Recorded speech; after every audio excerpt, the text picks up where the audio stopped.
നല്ല മിടുക്കി പെണ്ണ്. അവൾ ഈ വീട്ടിൽ കയറിയ ഐശ്വര്യമായിരിക്കും.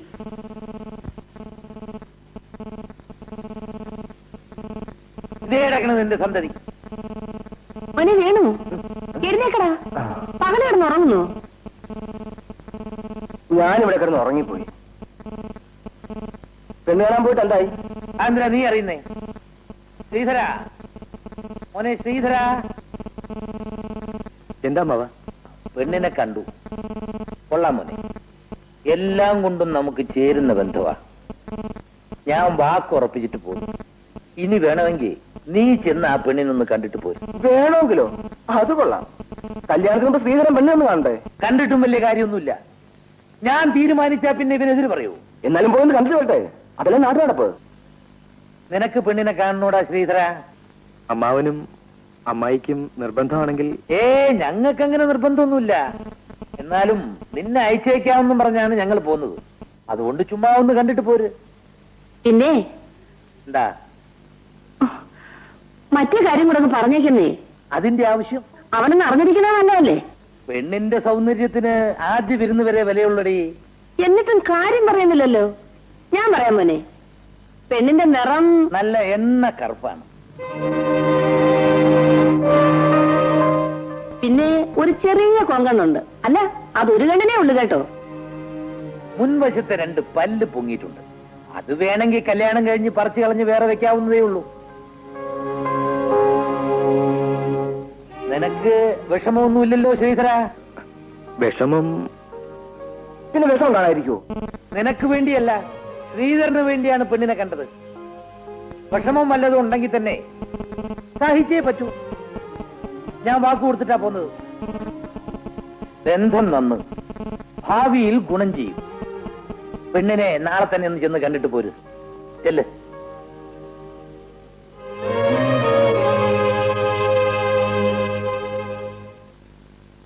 ഏറ്റോടി ഇവൻ പറഞ്ഞോരെ? ഏറ്റെന്നാ തോന്നുന്നത്. ഇപ്പൊ തനിക്ക് മനസ്സിലായോ? എന്റെ അച്ഛനെ പോലെ ഇത്ര കൊള്ളരാത്ത മനുഷ്യൻ ഈ ലോകത്തിലില്ല. ശത്രുവിനേക്കാൾ ഭയങ്കരനല്ലേ? അമ്മേനെ കൂട്ടു നിൽക്കും. ആര് കൂട്ടുന്നാലും ഇങ്ങനെ ഒരു പെണ്ണിനെ കല്യാണം കഴിക്കാൻ എനിക്ക് ബുദ്ധിമുട്ടാണ്. ബുദ്ധിമുട്ടാണ് തുറന്നു പറഞ്ഞൂടെ? എങ്ങനെ പറയും? വാക്കുറപ്പിച്ചിട്ടല്ലേ വന്നിരിക്കുന്നത്. വാക്കുറപ്പിച്ചെങ്കിലേ അച്ഛൻ തന്നെ കെട്ടിക്കോളാൻ പറ. നടക്കുന്ന കാര്യം വല്ലതും പറയൂ വേണു. എനിക്ക് എങ്ങനെയെങ്കിലും ഇതിൽ നിന്ന് രക്ഷപ്പെടണമല്ലോ. ഒരു മാർഗം പറഞ്ഞുതരൂ.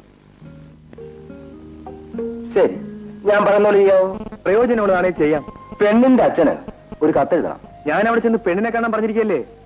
പോകുമ്പോ കത്ത് കയ്യിൽ ഉണ്ടായിരിക്കണം. ഞാൻ കൂടെ വരാം. പെണ്ണിന്റെ അച്ഛന്റെ കത്ത് കൊടുത്ത് വടിപോലിങ്ങി പോരണം. കത്തെന്താ? നീ കള്ളാതെടുക്ക്, ഞാൻ പറഞ്ഞ എടുക്ക്. പറ. ഡിയർ സർ, എന്റെ അമ്മാവൻ ഒരു വിവരദോഷിയാണ്. അത് വേണ്ട വേണു. നിങ്ങൾ അച്ഛനും മകനും തമ്മിലുള്ള മത്സരത്തിന്റെ എന്നെ പിടിച്ചിരുന്നെന്തിനാ? എങ്കിൽ പോട്ടെ, എഴുതിക്കോ. എന്റെ അമ്മാവൻ പറഞ്ഞതനുസരിച്ച് ഞാൻ പെണ്ണ് കാണാൻ വന്നുവെന്നേ ഉള്ളൂ. എനിക്ക് അങ്ങയുടെ മകളെ വിവാഹം ചെയ്യാൻ ഒട്ടും ഇഷ്ടമില്ല. അതുകൊണ്ട് ദയവ് ചെയ്ത് അങ്ങയുടെ മകൾക്ക് എന്നെ ഇഷ്ടപ്പെട്ടില്ല എന്ന് എന്റെ അമ്മാവനെ ഒന്നറിയിക്കണം.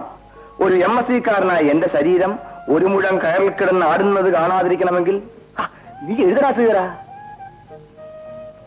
അങ്ങിങ്ങനെ സഹായം ചെയ്യണമെന്ന് താഴ്മയായി അപേക്ഷിച്ചുകൊള്ളുന്നു എന്ന് വിനീത വിധേയൻ R. ശ്രീധരൻ MSc. MSc വെക്കണോ? ഇരിക്കട്ടടാ, ഒരു റിട്ടയർഡ് മാഷ് അല്ലേ? അത് കണ്ടിട്ടെങ്കിലും ചെയ്തോന്നു വരും. അത് ശരിയാ.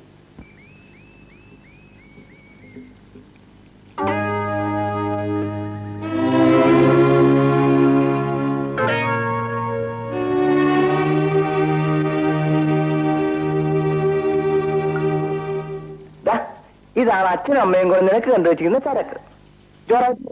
പാപ്പാ, അപ്പൊ സാറിന്റെ കയ്യിൽ എഴുത്തു കൊടുക്കണ്ടേ?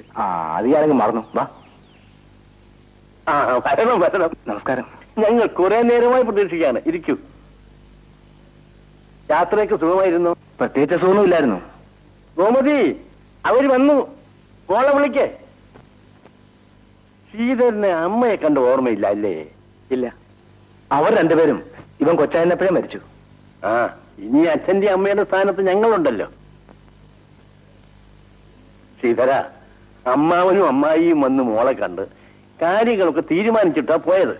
എന്നാലും ഞാൻ നിർബന്ധമായി പറഞ്ഞു ശ്രീധരൻ വന്ന് മോളെ കണ്ട് ഉറപ്പിച്ചാ മതിയെന്ന്. അതല്ലേ അതിന്റെ മോറ. പിന്നെ ഇത് സാറിനുള്ളൊരു കഥ അമ്മാവൻ തന്നയച്ചതായിരിക്കും അല്ലേ? ഇതാണ് എന്റെ മോള് രാധിക.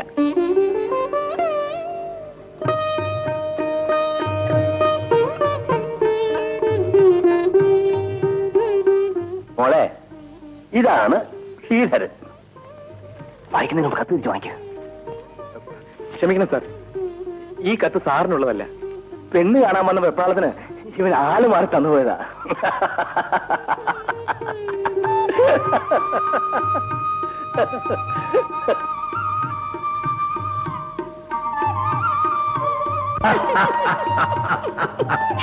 അമ്മായി പെണ്ണിനെ പറ്റി പറഞ്ഞു കേട്ടപ്പോ സത്യത്തിൽ ഞാൻ വിശ്വസിച്ചു പോയി. നിന്നെ ഒന്ന് കളിപ്പിക്കാൻ വേണ്ടി ഞങ്ങൾ ഒരു തന്ത്രം പ്രയോഗിച്ചതല്ലേ മോനെ, പക്ഷെ പൊളിഞ്ഞുപോയി. പക്ഷേ ശ്രീധരന്റെ സ്ഥാനത്ത് നിന്റെ മോനായിരുന്നെങ്കിൽ എന്തു നടക്കുമായിരുന്നു? ഞാനേ ആ വേലക്കാരി കെട്ടിക്കൊണ്ട് പോരുമായിരുന്നു. ഒന്നുമില്ലാത്തവളായോണ്ട് അവളുടെ ആഭരണം വിറ്റുന്നെന്ന് അച്ഛൻ പരാതി പറയില്ലല്ലോ. നിനക്ക് എല്ലാ കാര്യത്തിലും ഇങ്ങനെ ഒരു തലതിരിവേ തോന്നുന്നുള്ളൂ അല്ലേടാ? എന്തിനാ അതും ഇതൊക്കെ പറയുന്നത്? എല്ലാവർക്കും ഇഷ്ടമായ നിലയ്ക്ക് കല്യാണം ഇനി താമസിപ്പിക്കണ്ട, ഉടനെ അങ്ങ് നടത്തണം. ഉടനെ മുഹൂർത്തം നിശ്ചയിക്കാം. എല്ലാ കാര്യങ്ങളും ഞാൻ തന്നെ നടത്താം. ആ താലി കിട്ടുന്ന ജോലിയെങ്കിലും ശ്രീധരന് വിട്ടുകൊടുത്താൽ കൊള്ളാം. മോനെ, തീയതി നിശ്ചയിച്ചു കഴിഞ്ഞാൽ ഉടനെ കല്യാണക്കുറി അച്ചടിപ്പിക്കാൻ കൊടുത്തേക്കും. അമ്മേ,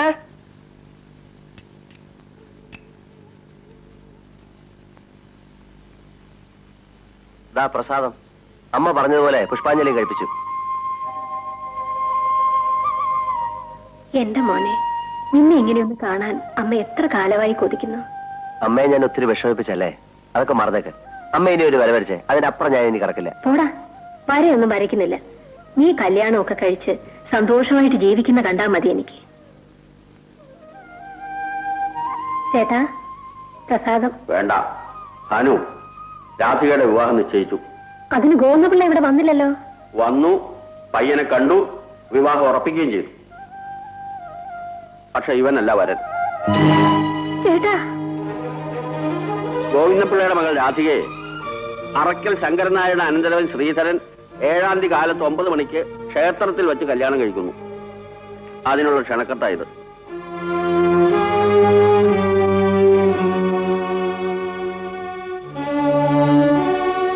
നീ ഇത് കണ്ടോ? കേട്ടു. ഇതിലെന്തോ ചതിയുണ്ട് ചേട്ടാ. ഉണ്ടാവണമെന്നില്ല.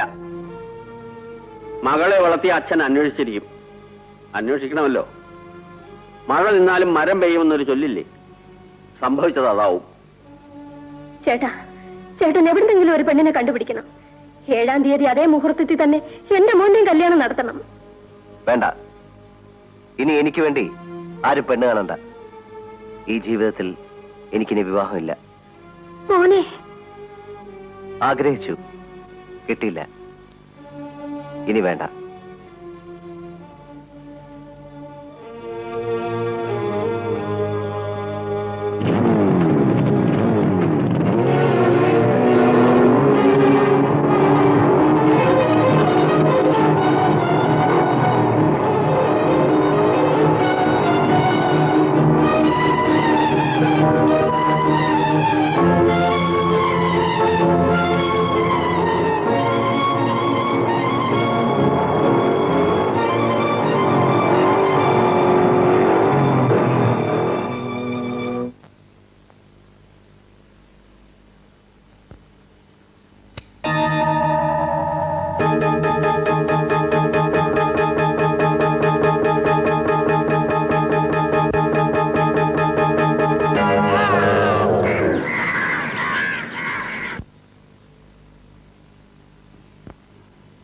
മിടുക്കൻ മിടുക്കൻ.